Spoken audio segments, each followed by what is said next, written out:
My president once said, wosika ekitajja diba lyanko ku mungalo. Salute Mr. President. Salute sir. Respect sir. Oba tomanyi statement eyo gyetegeeza nakugambye. This revolution is historical in the making. Tugenda kurewritinga history okufuna New Uganda gye twetaga from the colonialist era eba colonialism era nga batuwa democracy owekiwanyo olunaku olwairo gwe tutambulyamu alese Uganda okuyiwa omusayi for almost 60 years from the 1962 paka leero Museveni watutuusizza nga banna Uganda bali mu bukulembeze oba okuyiwa omusayi obufuzi oba okuyiwa omusayi. Lwaki? We are back again. Tugenda kwata history ono wali we yayonoonekebwa wekyayononeka tukitereeze. My biggest worry mweno revolution ebadde kuddamu kukola nsobi Apollo Milton Obote gye yakozesa Sir Edward Luwangula Muteesa owokubiri ne Sir William Wilberforce Kadumbula na Diope owokusatu obwakabaka bwa Busoga nakugamba revolution eno okuba nti Busoga ne Buganda bali wamu kati ku shaping tekigira tekiina surprise. That doesn't surprise you. Kitegeeza ki eno revolution ya ddala kubanga nakugamba mwaka gwa 1996 revolution yatuleading to independence after the Kabaka crisis of the 1956 yali ya Sir William Wilberforce Kadumbula owa PUPU ne Sir Edward Luwangula Muteesa owokubiri owa KY bakola alliance munange ne tusigaze ekibiina kimu. Kati biggest worry yange webadde nti senga embaata zino zituteeka mu alliance eyekiwanyi Apollo Milton Obote nakugamba alliance yali erina okukolebwa entuufu oba erina okukolebwa ebibiina byonna ebiri mu Uganda ebigamba nti byopozinga Museveni oku aligning emabega wa People Power Movement not National Unity Platform. Then People Power Movement yerina okukwata abantu bano ne ba advancing ne basindika mu political wing okubalaga nti these are key players okusobola okuturepresenting ku political level. Naye kiki bana abasajja tebaagalangako system kuva olwaki babadde bali ku kintu kye bayita defensive siriwaza banna Uganda nga Museveni waafuga kye babadde baliko. Okyegere ekintu kino kwanga gwe munna Uganda oyinza okubeera surprise lwaki zino move zaakoze lwaki ebizezengere ebyo biri mu kukola ki biri mu kutaawa byonna kati balinganga ababikasuse. Omanye ensanafu nga zalumbye twakwatanga amafuta ne tukasuka ne tugateeka mu mazzi ne tutandika okukola kyokumansa ensanafu zino zisaasanya ne zidduka. Kati bino bibadde bitutaayizza nga byagala tuyingire alliance eya DA ono gyabadde atambuza wabula at the same time nga batuteze kya alliance ekya PFF nga bakituteze. Nakugambye PFF is NRM reloaded.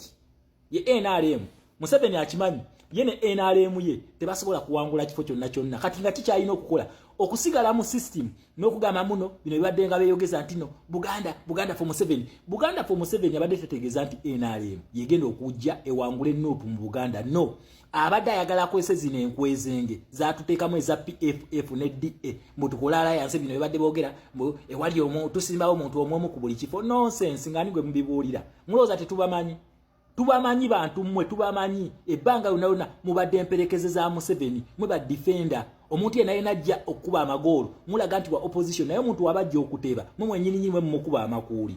Kati goli oli wa tiimu yemu okuba otya striker wo ekkuuli aleme kuteba mu katimba ako.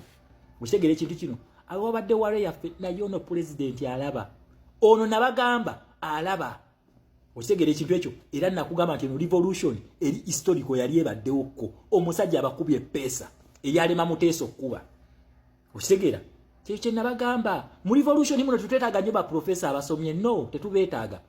Just twetaaga abantu bano abayina. We need a brain not a knowledge. Knowledge ne brain byanjawulo. Okitegera knowledge is imparted according to level ya education gyobeekoleze eki gyobeera osembyeko. Naye knowledge it is natural born wisdom. I mean brain it is a natural born wisdom. Okitegera ekintu ekyo omusajja abakubye pesa line pesa lyalema Sir Edward Muteesa owokubiri lyamulema Apollo Milton Obote n'amukuba. Kati yabikwere nabyo nabisansabaga birabo obufu bugenze kati bitandise statement ebyekisiru abo okulwanyisa kansole wisirubongo yobutajja mu Buganda bamanyi ekiddako. They know 1962 Uganda yakyukira mu Buganda we yakyukira abasigadde bajjanga amperekeze mu kifaananyi kino Busoga ne Buganda wano weeri wolaba Sir Edward Luwangula Muteesa owokubiri wayimiridde we wali Buganda ne Busoga olunaku olwalero tulaba nti Buganda ne Busoga bafumvubidde. Akayimba kali ani akajjukira kali I am not fighting you. I talk what I see. Chendaba, chenjogera, eranze chendaba, nti bannange muli babbi. Besije n'akabinja ko muli babbi. Opposition ya mwe ya kiwani. Omusajja abakubi amapeesa. Ekye twagala bulijjo twabagamba tubasobola. Namuloza nti Museveni abali maaso. Kati batugamba mu dengero odonga otawa awozamu. Odonga oto awozambu. Bannange, bano simanyi nupu kyekoze. Tegenda nakuza 37%. Even if we get 2%. Nga effort yaffe. So be it. Tugende neyo. Dani okufuna 99 nga tulina babbi. We are building a new Uganda. Kansole Wisirubongoya respect yobalina. Awo twetaaga command mu central. Then basoke basituke. Twabwe omusinde nga gusituse mu Kampala Central. Wano Alex Waiso amufumbira mu Nakawa West Nakawa South walinga abalina. Tusoke tukwate kanso. Tusoke tukwate right honorable Joel Osenyo mu Nakawa West. Allahu Akbar. Omuliro gugenda okwaka Uganda awo. Then Museveni is no more. Okitegera kuba tumuletedde combination y'etabu. Bano naye mulaba balwana nti Kansole Wisirubongoya lwaki tagenda eri. This is a revolutionary strategy. Nkidamu eno bagita revolutionary strategy. Mwani abagambye nti Kansole Wisirubongoya yagala wa MP. No. Tuyina ekintu kye bayita strategizing in a revolution. How do you strategize? By identifying the weak points over weak spots and the strongest spot gyogenda okukozesa. Kati strongest spot mweno revolution is conquering Buganda region. Omusajja kyakugamba ti mu revolution eno Buganda esobola okujjako mu 7. Revolution zonna all the way from 1894 Buganda yebikola. Okitegera ekintu ekyo. Buganda yebikola. Leero de obalaba bafa tebalwanyisa Kansole Wisirubongoya ng'omuntu. Si kye bali mu kukola. They are fighting the revolution. The revolution was already twalabyeyo dda. Eri pace right placing. Alex Waiso amufumbira dangerous substitute. Ona wedde. Tugenda muki? Tugenda mu protestive vote. Bagita sweeping protestive vote. Honorable Namboze bagita sweeping protestive vote. So sagala nnyo mutabuke nnyo n'ekirala Honorable Namboze. Honorable Namboze abadde abasomesa bika bya protestive vote. Naye yaffe eri already chosen by the president. Tugenda giyita sweeping protestive vote. Tugenda kubajjawo ku buli mutendera gwonna. Tugenda kusangula NRM ku mapu ya Uganda. Ne fake opposition ye. So tujja bitegeera nga tutandise okusoma protestive vote. Naye nze just nsanyukidde move eyo. Gwe munna Uganda tebakumala amumanyi ku kya Kansole Wisirubongoya na Alex Waiso omufumbiro. Awo we bali. This is a revolutionary strategy. Abasajja tebaagala bufo. Si bwe baagala. Kansole Wisirubongoya ne Alex Waiso omufumbiro. Bano tebaagala bufo. Ekintu kye baliko bagita command. Museveni kyatya bagita command. Bano bansereko bonna bimala baleekaana. Basajja ba Museveni.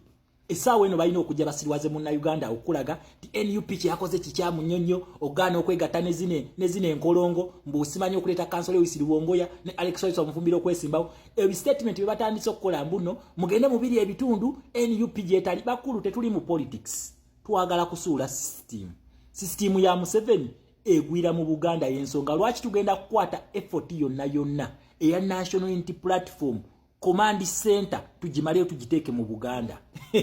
Abasigadde emperekeze mugenda kulaba fire. Ebye mubaddenga muweweta Museveni wano ajagira Buganda simanyi Buganda region eri opposition nonsense. Has that been opposition? Kakati tugenda kulagako. Tugenda kulaga fire. Munna Uganda wolabanga striking line ya National Unity Platform wa People Power Movement. Chain of commanding eweddeyo ne yesimba mu Buganda manya revolution kyekyo kitwayagalizanga ebasizi yesawa kyabike. Just olina kuba bukubi salute nogamba salute sa respect sa. The statement bingi nnyo bya revolution drafts ne bana abakola reverse psychology ba spinning masters abagenda okujanga basiriwaza kale Kansole Wisirubongoya yandisigadde mu NUP kale Kansole Wisirubongoya teyandi esimbyewo akafa ako katulabisa mwani abagambye nti kafo kazeemu muloza tuli basiru fete tutegeera. To all revolution, that is a revolutionary strategy. Nkidamu, a revolutionary strategy. Yakoleddwa. Okitegera, it is not a political strategy. Babula a revolution. Etya, kwata ba commanders bali bosinga okwesiga. Obateeke mu weak spot y'omusajja. Then omuteekeko fire. Wetuli. Okitegera. Atujja ziri emundu zonna zirwasa mayinja. Tuzitadde ku Museveni atandise okankana empale. Mbumbu nseno to protestive vote. Bazukulu. Tubalaba. Mutidde nnyo banga kafeke opposition kamwe twakayiyemu olunyata. Mudanga mune mutuzungirako. We are historicals. Tuyigidde ku history, tuyigidde ku byafaayo. You are not going to change our destiny. Bana Uganda, protestive vote. Mwetegeke. tugenda kwekalakaasa.